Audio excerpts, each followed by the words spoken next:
Good evening, everybody. This is November 13. We are a little bit more than a month since this war started.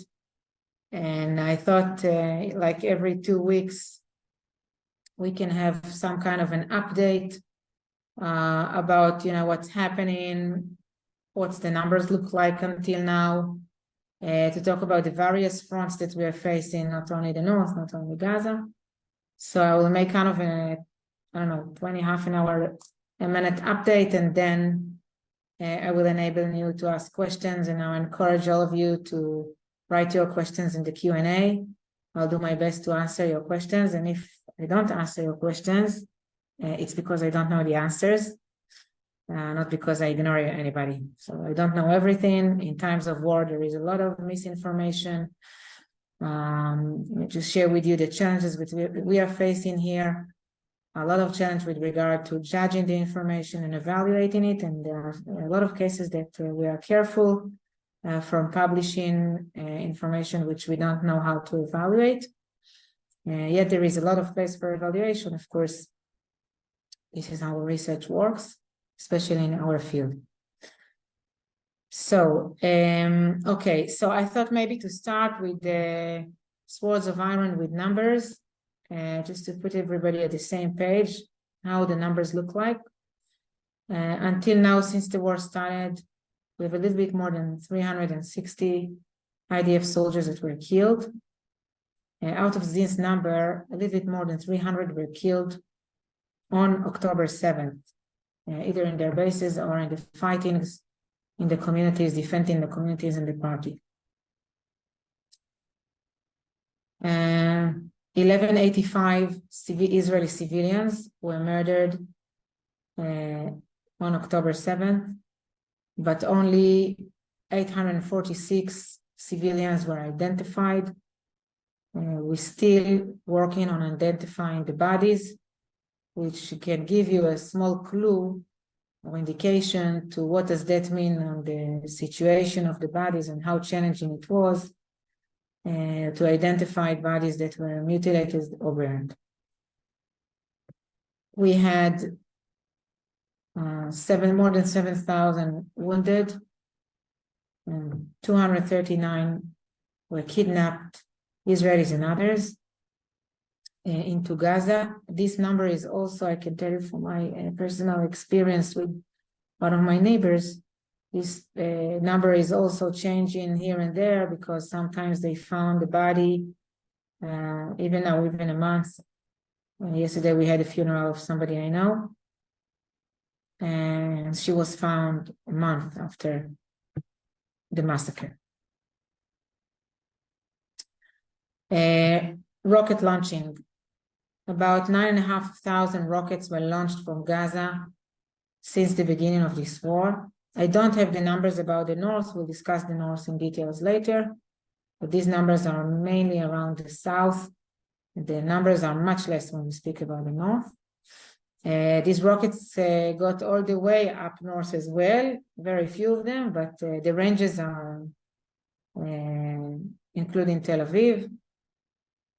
And the numbers of the rockets that are coming from Gaza are dropping dramatically, especially in the past week. We see less launching. There is a percentage of rockets that were mislaunched, meaning that the Hamas launched them and they actually landed in Gaza, a few hundreds of these as well. Inside Israel, around 200,000 people are displaced. From the North, it's 60,000, and all the rest are in the South. And drafted stayed as it is, 360,000 Israelis were drafted. It means that the whole country is actually mobilized and drafted into the effort of the war. About 1 million Gazians, if I'm going to the Gazian side, about 1 million Gazians already evacuated from the northern part of Gaza, according to the IDF encouragement to evacuate the northern part of Gaza from civilians and enable us to fight Hamas in a more effective way, trying to avoid collateral damage as much as possible. Only in the past week, 200,000 Gazians were evacuated, while Hamas was putting a lot of efforts to prevent this evacuation, blocking the roads, shooting the people who were evacuated. I don't know if you've seen, there was a video on social media that showed the exodus of the Gazians from the north to the south, while they are protected by IDF tanks, pointing their guns not at those who are evacuated, but to the other side to make sure that nobody is shooting them. Hamas Health Ministry published that there are 11,000 Gazians that were killed. And here, I must say something. I'm still trying to check these numbers. I don't know whether these numbers are correct. The numbers that, it's actually Hamas that is reporting the numbers. All I can say is that in Israel, it's more than a month and we don't have accurate numbers. So how come in Gaza, they have these numbers that quickly? I can say that trying to learn from previous operations, the numbers that Hamas published were a little bit, not very, but a little bit higher than what was eventually revealed. And yet I'm not sure that we can learn everything from previous operations, since this one is extremely different in any aspect that you look at, including to the aspect of the PR and how Hamas is putting efforts and very much aware of the issue of legitimacy of the state of Israel. And we have seen this with few examples. We've seen this with using AI and using pictures of wounded and killed and atrocities from Syria and from Ukraine and other places, and planting them as if these are incidents that happened now in Gaza. Second, these numbers are not making any distinction between civilians and terrorists. IDF is killing terrorists. Probably thousands of them were killed. But again, we don't know the exact numbers. And this is also something that eventually we will have to figure out. As for humanitarian aid, through Rafiah border crossing, since this border crossing, I remind everybody, this is a border crossing with Egypt. Through this border crossing, we're transferred, since this border crossing was open in October 18, and a little bit more than 900 trucks with humanitarian aid that was checked by the Israelis as well. There is a constant dialogue between Israel and Egypt on the content of the equipment that is getting in. I'm sorry, it was open in October 21. It looks like it's not that many trucks. We agreed, Israel agreed to 100 trucks a day. Yesterday was a record, more than 100 trucks a day entered into Gaza, humanitarian aid. But we don't see that the countries that are contributed the assistance transferred enough assistance that could pass through the border crossings. Iran wanted to transfer humanitarian aid and Israel refused. We are afraid that inside this humanitarian aid, Iran will plant also either munitions or what we call dual-use materials that can help Hamas survive this campaign. I want to emphasize that even though this is the humanitarian aid that is getting into Gaza, we don't have any humanitarian support to our kidnapped hostages, people in Gaza, except for 4 that were released by Hamas, 1 soldier that IDF found and released, and 5 videos that Hamas published of 5 hostages in its hands. That's all we have.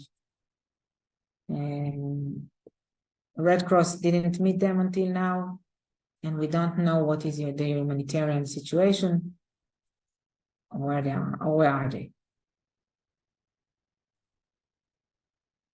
We've seen in the past day also a video that Hamas is beating civilians that are taking food off a truck, trying to avoid them from taking that food.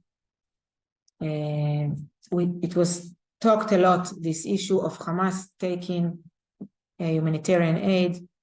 Our spokesperson of the IDF talked about the hospitals in Gaza Israel is not attacking the hospitals in Gaza.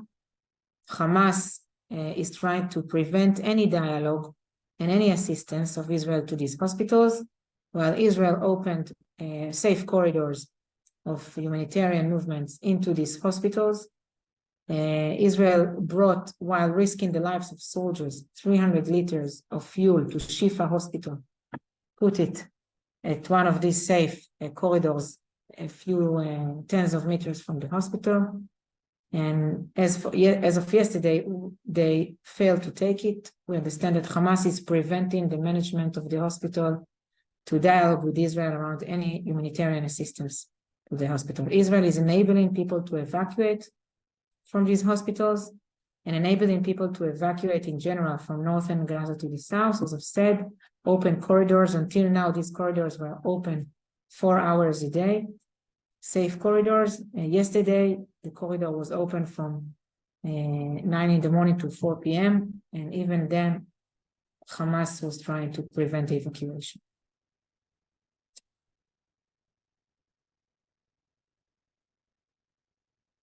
As for the military operation,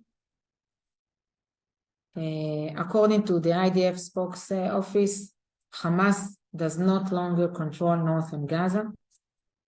Air Force committed 4,300 attacks against Gaza.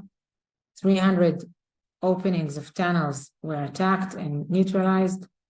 About 100 explosive buildings that are trapped with explosives were neutralized, and hundreds of situation rooms. Most of the IDF activity is in the northern part of Gaza. That's why the population is evacuating to the south. By the way, not all South Gaza. Don't imagine half and half. It's not the situation. We have half where most of the fighting is.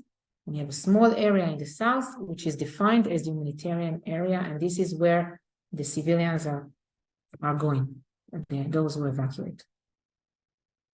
So we understand that that's the good news here, that, okay, IDF have military success in Gaza, but we also understand that the underground city of Gaza, of Hamas in Gaza, is not neutralized yet, and it's kind of the campaign ahead. We will have to deal with it. We will have to find a way of how to neutralize this city where Hamas is hiding. I don't have all the answers of how tactically this is going to happen. And if I had, I'm not sure I would want to talk about it. But the bottom line, everybody here understand that that's the next part of the campaign in order to neutralize Hamas, to deal with the underground infrastructure of Hamas. Terrorists in these battles with IDF are surrounded, not only getting killed, and when they are getting caught, they give intelligence for the next steps of the campaign. And what else is interesting in this campaign, in the military level, is that you actually see very close cooperation between different forces: armor, artillery, infantry, engineering, and Air Force. Everybody is working together while they have intelligence rear that can support them and actually close the circles, what we call the circles of fire, meaning give information to the forces on the ground, and very, very quickly the forces on the ground can answer with fire against the terrorists that are shooting at them. This is something that in previous wars and previous operations was a challenge to the IDF, and IDF trained for that, and it is working very well in the current campaign. Before moving to the north, and today was a rough day up north, I want to say kind of a statement here that connects the two fronts. It's not the only fronts, but connect these two fronts. As long as the amount of rockets from the south is dropping, the amount of attacks in the north is rising. We see this with Hezbollah anti-tanks today. 6 squads of anti-tanks missiles of Hezbollah were neutralized by the IDF. We had, like, all over the border today, we had incidents. Yesterday, we had wounded civilians and soldiers. A civilian was killed by an anti-tank attack. We had rockets of Hamas yesterday in the Western Galilee, all the way to northern Haifa, which Hamas claimed responsibility. And in general, it looks like that Hezbollah is mainly, not 100%, but mainly focusing on military targets with anti-tank accurate missiles and mortars. And Hamas is claiming responsibility for rockets. I'm saying not 100% because we saw incidents that Hezbollah is targeting civilians, like those who were killed and wounded yesterday. Today, an Israeli very famous reporter came to make a story in one of the communities up north, next to the border, and he wanted to make a story to interview the farmers because all these communities are agriculture and the farmers cannot evacuate and leave the chickens. And he wanted to tell their story. He thought he will be making a story of around an hour, walking around in the community. After a few minutes, Hezbollah opened fire with machine guns, and it was impossible to stay there, and he left, and he's a reporter. The first few days of the war, I was interviewed many times, and I was asked the question of when Hezbollah is going to be involved, when Hezbollah is going to open war. And I want to change the framing. This is war. It's war in low scale, or maybe in lower scale than the South. It's not the same. IDF is not fighting with boots on the ground inside Lebanon, but the experience here of the people that are living here, and I am part of them, is an experience of war. The amount of soldiers that are here, it's an experience of war. Now, it's not full scale. As I've said, it's low scale. This is not all the power of the IDF invested in this war, not even half. It's not all the power of Hezbollah that is invested in this war, but it is not routine. I live 9 kilometers from the Israeli-Lebanese border, and my kid is not going to school yet. And if she does once a week, few hours, it's only inside the bomb shelter, which we don't have for all the hundreds of children in the school. It's not routine. We hear the fightings all the time. Since Hezbollah started to use drones, when I hear a drone in the sky, which is almost constantly, I'm not sure anymore whether it's IDF or Hezbollah or whatever. And I'm not sure whether it's an attacking drone, if it's Hezbollah, whether it's an attacking drone or a drone that was sent by Hezbollah to gather intelligence, because it is doing both. People in the north here asking, how is this going to be solved? Since, it's been almost 20 years that the people in southern Israel, until this massacre, lived under the threats of the rockets, and we had Iron Dome. We had the illusion, if I may say, of Iron Dome. What we are experiencing here up north is first the fear of another massacre by what it's called Radwan brigades, that were not damaged by the IDF until now, in a sense of casualties. Their positions were destroyed. Some of them you can see behind me. But among the casualties of Hezbollah, around 73 casualties of Hezbollah, up to yesterday, maybe today there are more. These were mostly not from Radwan brigades. These were others, those who launched the anti-tanks. And the anti-tanks missiles became a huge problem. They are very accurate. They are not intercepted. We don't have a system that can intercept them if they are launched to homes or against people or against a civilian vehicle. These are anti-tanks, so we protected the tanks. You understand what does that mean? And it means that people here asking the question, how can we come back to live in our homes? How can we come back to routine if this problem named Hezbollah in Lebanon or Hamas in Lebanon or both is not solved, is not dealt? And how exactly is it going to be dealt? And again, I want to remind that we are now experiencing a gradual escalation. Yesterday and today were tough days over here up north.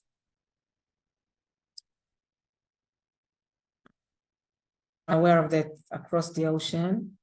In Israel, every word of Nasrallah is taken into consideration, and we listen to his words, even though we know he's a liar. Sometimes it's good to listen to what he says. So I listened to his second speech on Saturday, and I want to share with you a few insights that I have. Not too many, by the way, more than an hour of a speech, and not too many news, not too much news in the speech. And yet I think that there are some points that we should pay attention. First, in opposed to his first speech, that Nasrallah made a lot of efforts to detach from Hamas, to say this is Hamas campaign. Now he invested a lot of time in his speech to talk about the multi-front campaign, which I always said that this is what was planned in first place. And he talked about the conflict between the Shiite axis, or he called it resistance axis, and between the State of Israel and the United States in various fronts, from Yemen, West Bank, Gaza, Lebanon, Syria, and Iraq, which again, he didn't refer only to Israel, he referred to Israel and the United States. There have been around 40 attacks against US forces in Iraq and Syria since they started in the middle of October. And there were 3 United States retaliations. The last one was yesterday night. He dedicated to describe the capabilities of Hezbollah, some of the special capabilities, the advanced weapons, such as Burkan missiles, which are very heavy missiles to a few tens of kilometers range. And he talked about the drones, which have said that Hezbollah is using more of them in the past week. And he talked about a situation of a long-term campaign, a long campaign, not a month or two, that it's a campaign not only in the military level, but also economically, internationally, with regard to Israeli resilience, etc. So what do I take out of all of that when I try to evaluate the Northern Front? I can say that Nasrallah was willing to take the risk of war with the State of Israel, maybe, as I've said, dragging Israel into war, as long as it's not blame that it is fighting for the Palestinian cause, but for the Lebanese cause. The situation now is not actually strategically endangering Hezbollah. We have achievements with regard to what Hezbollah is doing on the borderline, but these achievements are tactical and not strategic. Lebanese Prime Minister said this week, I trust Hezbollah rationality. Lebanon is far from war, but it is prepared for war. Inside Lebanon, we see a little bit of resistance to Lebanon and to Hezbollah. And there was a letter that was sent to the Islamic Conference in Saudi Arabia by Lebanese parliament members that demanded that the UN resolutions with regard to Lebanon will be respected, implemented. This means the resolutions that actually demanded Lebanon to disarm Hezbollah, which of course it didn't happen. One of them from 2006, 1701, the resolution that ended the war. The other one is 1559 from 2005, after the assassination against Harem.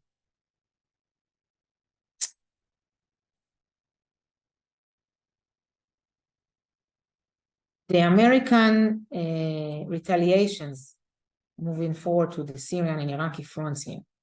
The American retaliations against these around 40 attacks against the American forces were in specific areas, in areas of where is the corridor is based. We published a lot of information here in Alma about the corridor, which is the transfer of weapons from Tehran to Iraq to Syria, and maybe from there to Lebanon. And these retaliation, and Israel was fighting against this corridor, and Israel in the past decade was attacking this corridor. And we've seen the retaliations of Americans against this corridor, against various places, but in the same area practically of this corridor. we received initial reports which are not confirmed that there were exchange of fire also between American forces and Syrian army.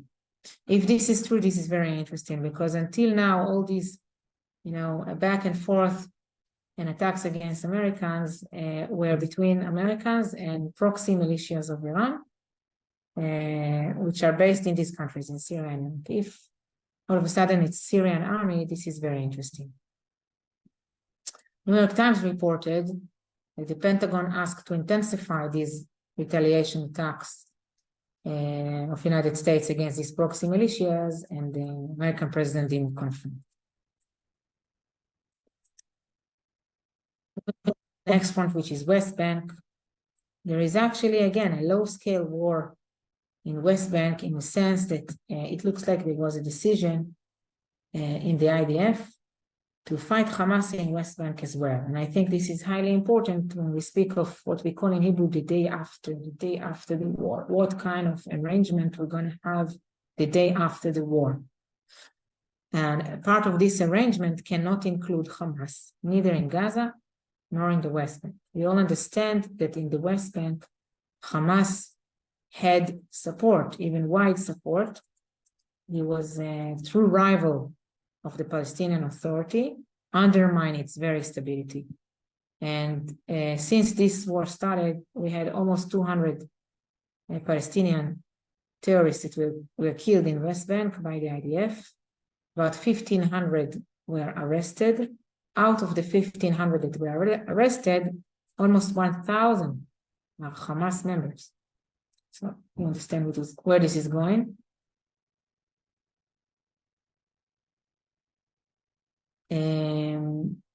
I think I can move to the questions. I see there are a lot.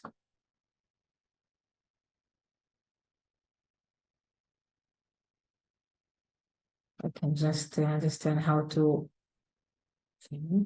see the questions.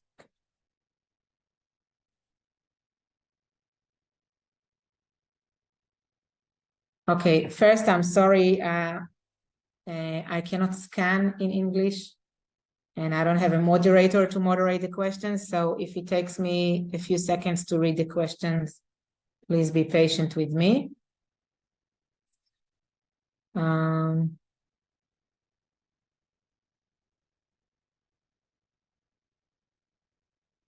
How effective are the US retaliation attacks in Iraq and Syria? Do they create deterrence? No, they don't. The attacks continue. They do not create deterrence. Effective? Well, it's really difficult to measure their operational effectiveness. How many were killed? These reports, I cannot trust any report around it.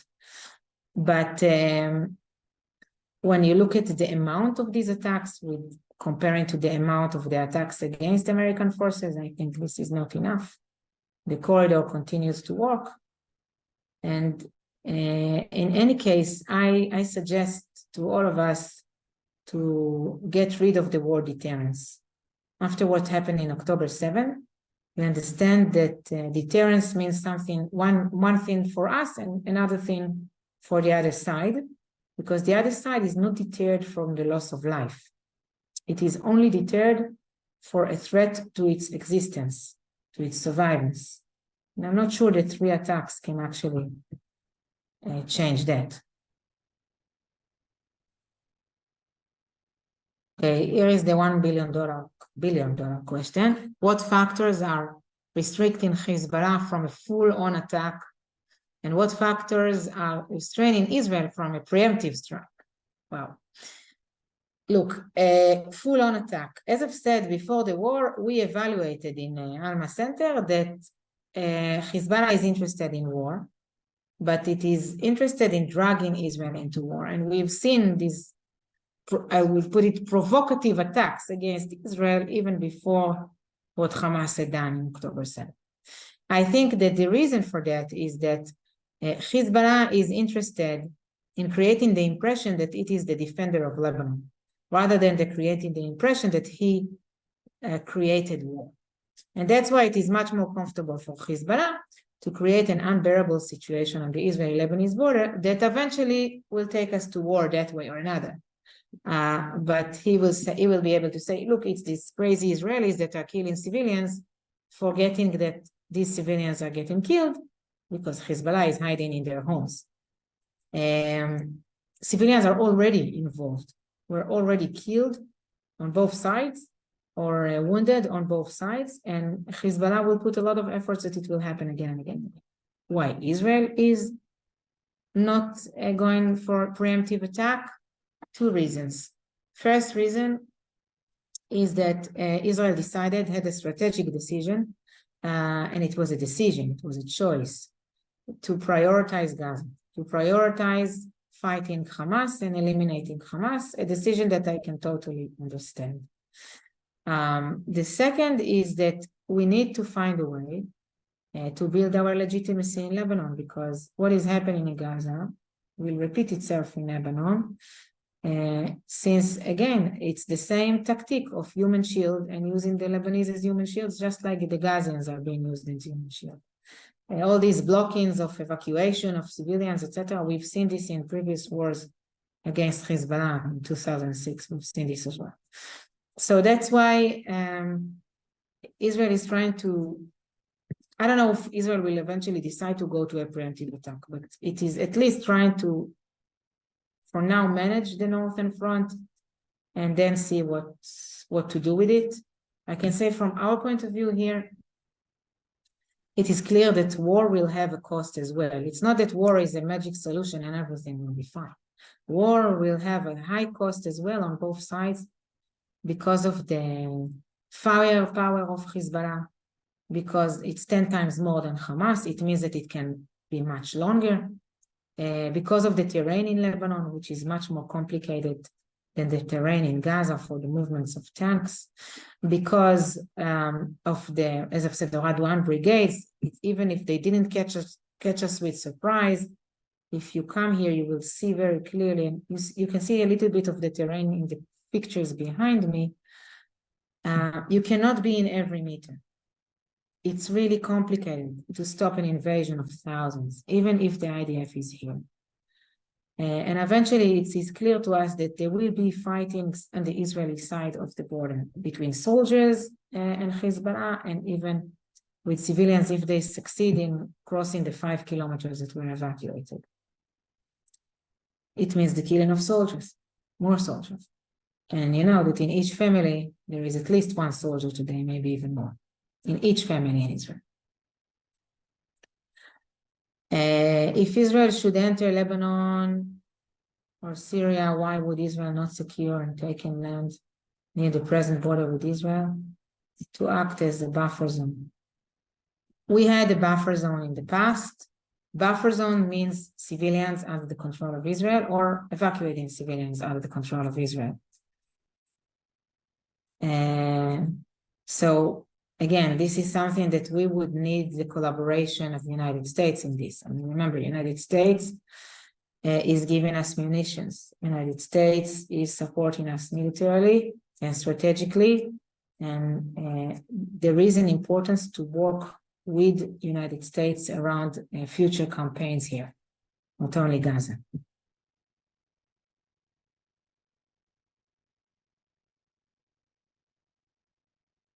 The morale of the citizens that had to evacuate their homes in the north, they are in hotels. Some of them are with families, but many of them are in hotels and in different places in Israel. I was not evacuated, and the morale, how would I put it? We are fighting for our lives here, for our very existence here. So we know that it's going to be difficult and it's going to be challenging. We are very worried about our very personal security. But at the same time, I think that there is a consensus in Israel that it must play it out in a way that eventually a new reality will be created on the borders of Israel, not only, by the way, in the south. So even if, I won't say moral, but if the mood is a mood of sadness, we all know that we don't have any other choice. This is our home, and we have to defend it, and we are all dedicated to the cause, each of us in a different way, and to defend our homes and to defend our children and our citizens, and to continue this campaign against the terrorist organizations.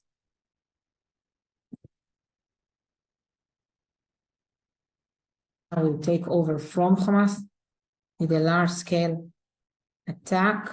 I'm not sure I understand what is takeover. I would appreciate if you can clarify, Yossi. Here's the questions I like. What's the UN force doing to stop the violence? Nothing. Short and easy answer. Maybe publishing an announcement calling all sides to stay calm.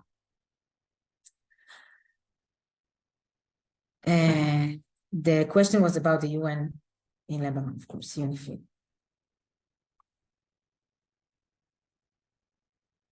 Okay, somebody is asking about leaflets in Lebanon calling the population to evacuate. This is fake. IDF didn't publish that. Somebody published that. Somebody is interested in publish that, but it's not the IDF. If the IDF will decide to go for a campaign in Lebanon, it will publish leaflets and in different ways call to the people in South Lebanon to evacuate. But if IDF does not mean to do that very soon, it will not publish it. This is against the law to publish leaflets if you're not about to evacuate population, if you're not about to attack in these areas. Having said that, I am not IDF. If any Lebanese hear me, I strongly recommend to those who are living next to the border to leave the area, because as I've said, it is becoming more and more vulnerable. IDF do attack in South Lebanon in retaliation to these attacks against us, to these daily attacks against us, and people are getting hurt. And that's why it is important to spread the word that people that are living next to the border in the Lebanese side, I don't want anybody to get hurt. Leave areas where Hezbollah is stationed. Don't stay there.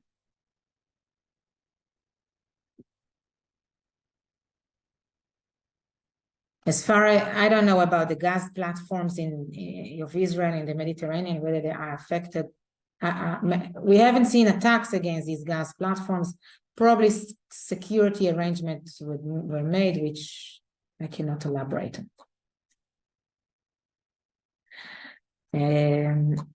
There is a question here from Australia. I apologize for the hour in Australia.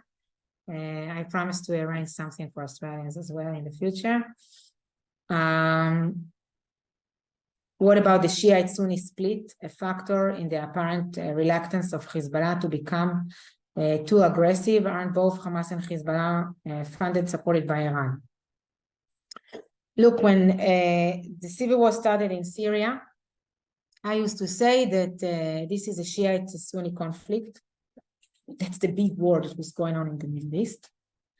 It's not love between Shia and Sunni conflict. Hezbollah is Shiite, Hamas is Sunni, Saudi Arabia is Sunni, just to put everybody at the same page. Saudi Arabia is Sunni, Al-Qaeda is Sunni, ISIS is Sunni, Iran is Shiite, Hezbollah is Shiite, Syrian government is not Shiite, but it is collaborating with Iran. It's not Sunni as well. In Iraq, most of the population is Shiite. What we've seen in the past year is kind of reconciliation between Saudi Arabia and Iran, between the leader of the Sunnis and Iran, the Shiite Iran. This is not an alliance. This is not friendship. It's just around interests and around the Saudis' understanding that if they want to be secure, they need to open channels of dialogue with everybody. Israel, United States, Iran, China, everybody. That's the strategy. We've seen this strategy among the UAE. We've seen this strategy in Saudi Arabia as well. For the Iranians, on the other side, it was very important to have an open channel of dialogue with Saudi Arabia in order to try to avoid the normalization, to prevent the normalization process with Israel, which this is, to my understanding, the reason to everything that is happening now, because Iran understood that the normalization will continue, and it decided eventually to stop it by this war, by this declaration of war. Using Hamas, why not? Why not using Sunni Palestinian Arabs rather than using Persian Shiites?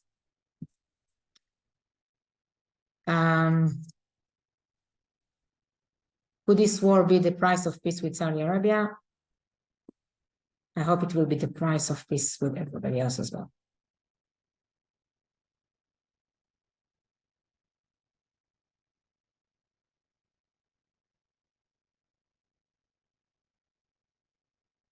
What does Hezbollah want to achieve practically in their constant attacks on Israel? And I would even expand the question, what does Hezbollah want to achieve in its taking the risk of war, dragging Israel into war? Look what it learned from 2006. A lot of damage to Hezbollah, a lot of destruction in Lebanon, no doubt. A lot of work to rebuild Hezbollah power in Lebanon, no doubt. But eventually, 17 years afterwards, Hezbollah controls Lebanon below the surface, but controls Lebanon. Hezbollah has much more weapons than it used to have in 2006. Hezbollah is a member of the Lebanese government.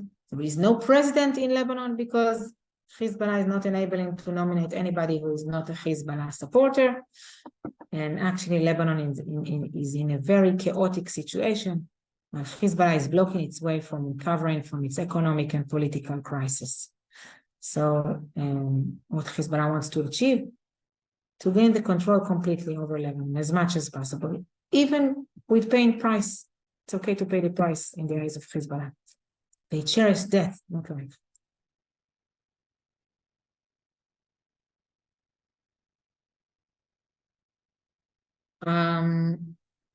I'm not sure I understand the question, Dave. Should the IDF move the fire area further back?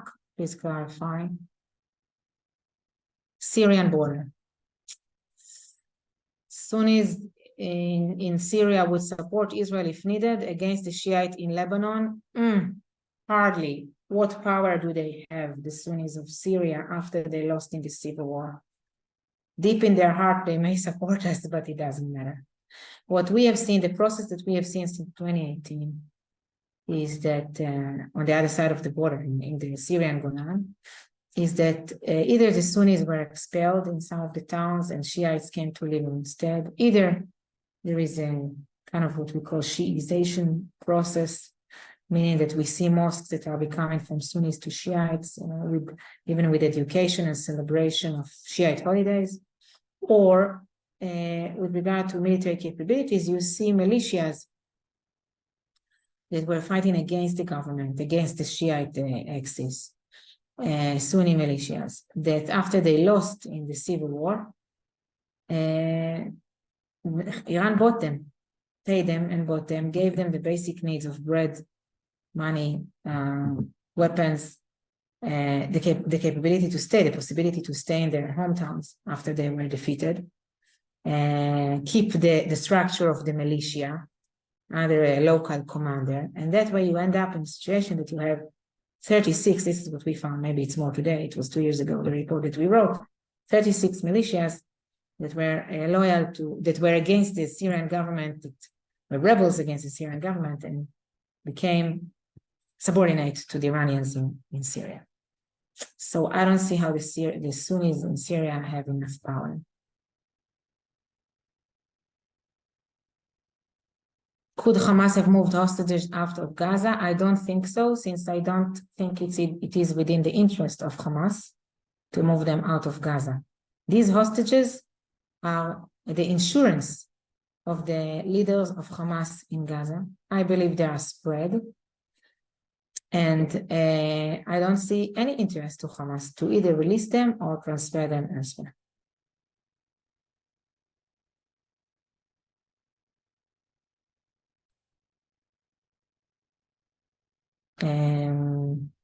The US answer to Iran proxies has been weak. Did you expect more? I expect more in the past decade. What can I say? I expect more. The the situation in the Middle East in the past decade changed completely. I'm not sure all of us understand how deep was the change. Completely changed. Iran in the past decade succeeded in building its octopus everywhere with massive military power, and Israel was the only one to actually stand up against it with this, what we call campaign between the wars attacks, but probably it wasn't enough. You see what is happening in Yemen. Yemen is an excellent example to what I'm saying. And now we'll have to deal with it. No doubt we'll have to deal with it. Iran became the new ISIS with regard to the threat, and even worse than ISIS.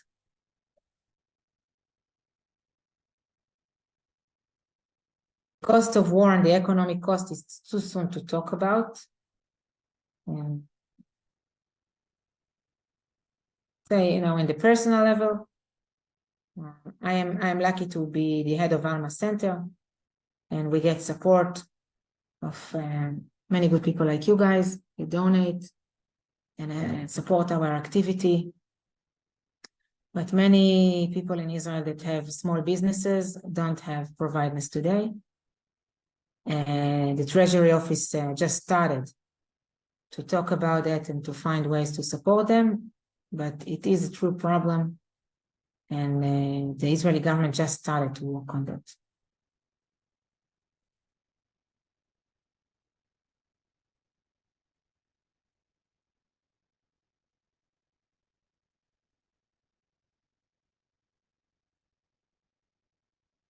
Has UNIFIL withdrawn from southern Lebanon? And if not, is it documenting any Hezbollah activity? Good question. Let's wait and see for the report in the UN, whether it's documenting Hezbollah activity, whether they will say Hezbollah in their reports, but they haven't withdrawn.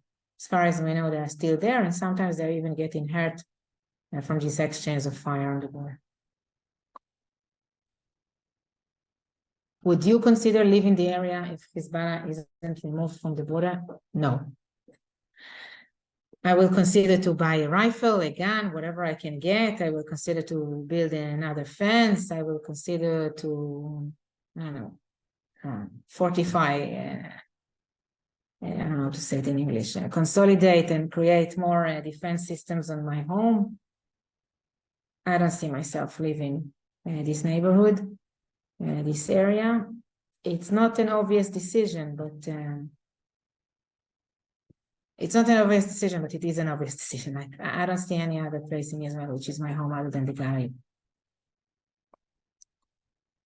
But I would say, not about myself, that people that are living 0 kilometers from the border are saying, how can we come back? And these communities were neglected before the war, were dying before the war. We didn't see children in these communities before the war. They suffered from a lot of economic problems before the war. So to rebuild them would mean not only to bring back the people who were living them, but also to bring new families to these communities. This is a true challenge, because each time I went to these communities, I said, in 10 years, nobody's going to stay here. I'm not talking about kibbutz. There's a difference in Israel between kibbutz and moshav. The kibbutzim, most of them succeeded in bringing new families. Moshavim, much less. And they are both on the board.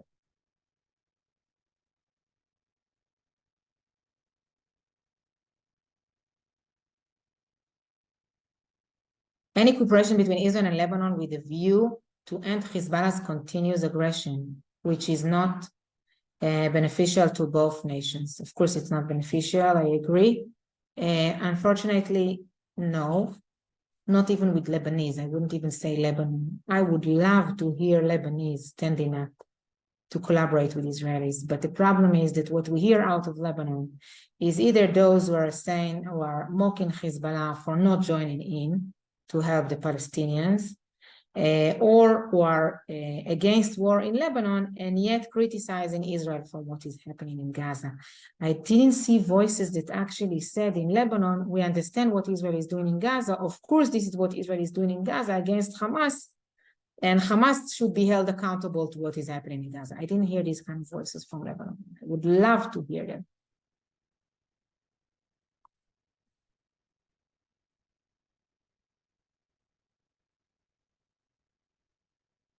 How seriously is the US likely to constrain the potential for Israeli response attack if Hezbollah increases provocative attacks? I think until a certain level.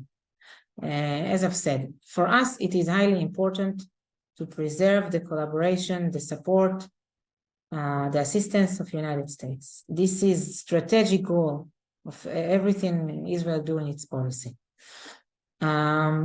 There is a constant dialogue, I believe, between Israel and the US administration about what to do with the Northern Front.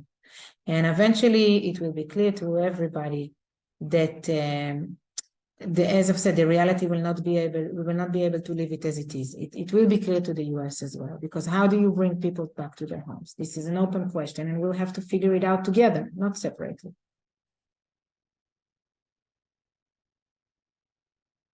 Can Hezbollah be thwarted if Iran continues back in the group? I believe yes, but it's going to be a long and intense war against Hezbollah. It can be, just kinetically destroying it. I'm not sure we can kill the idea, the ideology behind it, but I believe we can at least damage their strategic capabilities in a way that they are no longer a threat the way they are today to the state of Israel. Maybe we will have to continue to constant fight this, to make sure that the master doesn't grow anymore.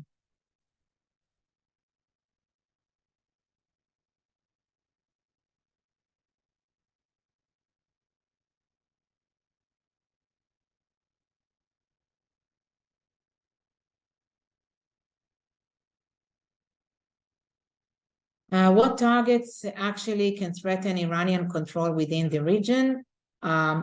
Strategic targets of the proxy militias, going for their commanders, finding the Iranian commanders that are in the field, reminding everybody, if United States wants, it knows how to kill a senior commander in the IRGC in Iraq a few years ago.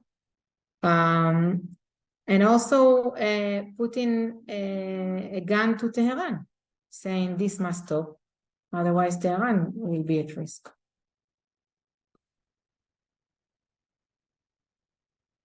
Is the Lebanese army present at all? Yes, there is Lebanese army in South Lebanon. It is there. We hardly see it during this escalation. I don't think I got any report about the Lebanese army, but I don't have any report that it has withdrawn from South Lebanon. So yes, it is here. Traditionally, Lebanese army collaborates with Hezbollah in South Lebanon, including Hezbollah working together with the Lebanese army to gather intelligence and to spy on our soldiers, to use Lebanese army positions for the benefit of Hezbollah military operatives, use their vehicles. It's a tight collaboration.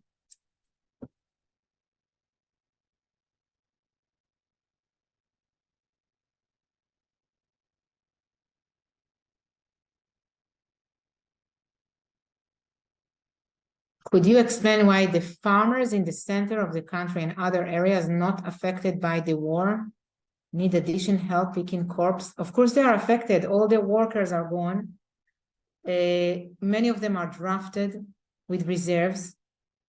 Everybody in Israel is affected from the war. Everybody, okay? All of us, in any aspect that you look at it, we are affected by this war. Imagine this farmer that the husband is drafted, the mother needs to stay with their children. Who is picking the, I don't know, apples, whatever they are. All the foreign workers back to their countries. Of course, they need help. Maybe not all foreign workers are gone, but many of them are gone. We hear this evidence from the farmers. Many of them are gone. Yes, many left. Not all of them. My father has a foreign worker who takes care of him. He's still here, but many of them is left. Why not all of them left? For reasons of visa, how they will be able to come back, things like that.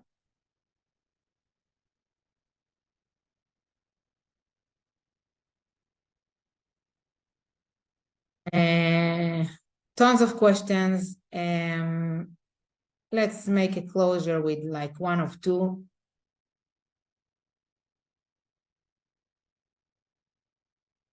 Two questions that are kind of related here. One isn't Iran behind all of that? What is to be done about that?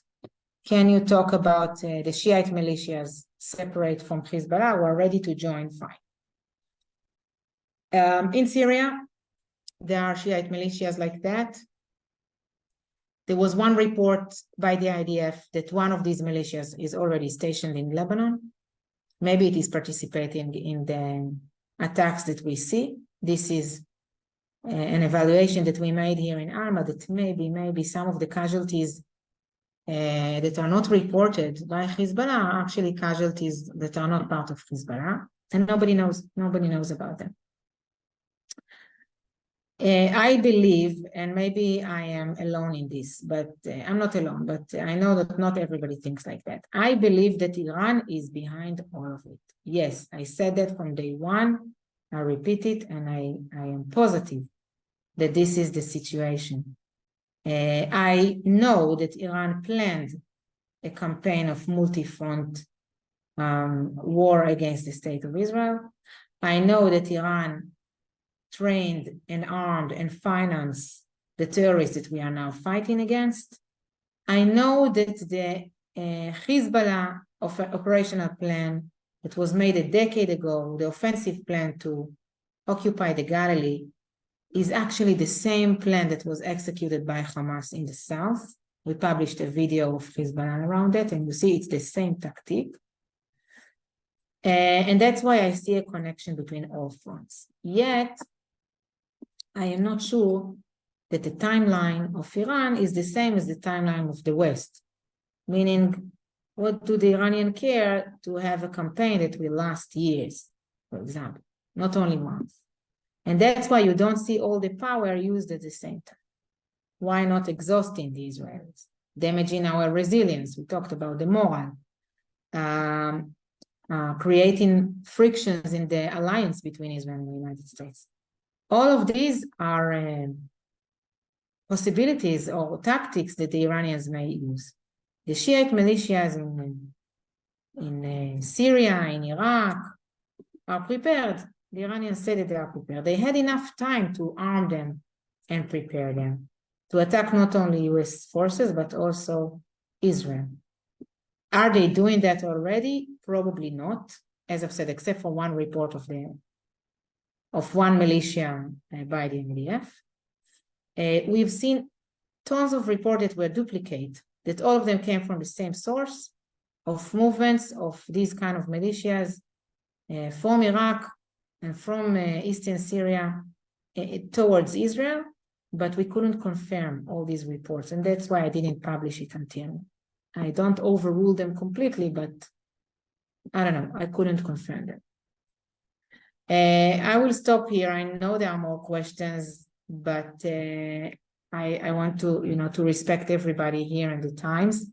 I want to thank you all of us for joining us, and I invite all those that I didn't answer your questions to just send me a WhatsApp and I will send you a recorded answer, not email. WhatsApp is best. All of us know me, all of you know me, so all of you have my phone number, and I would love to be in touch.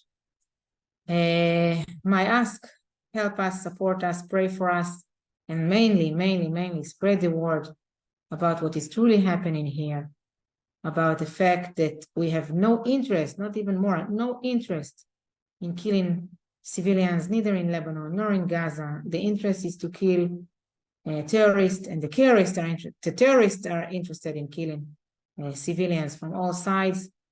I wish Israelis, Gazians, Lebanese to live in peace together, in prosperity, in joint collaboration, economy, entrepreneurs, etc. This is my dream. I continue to dream about that, but I know that this dream will never be fulfilled if we will not win against these terrorists that are taking over these countries.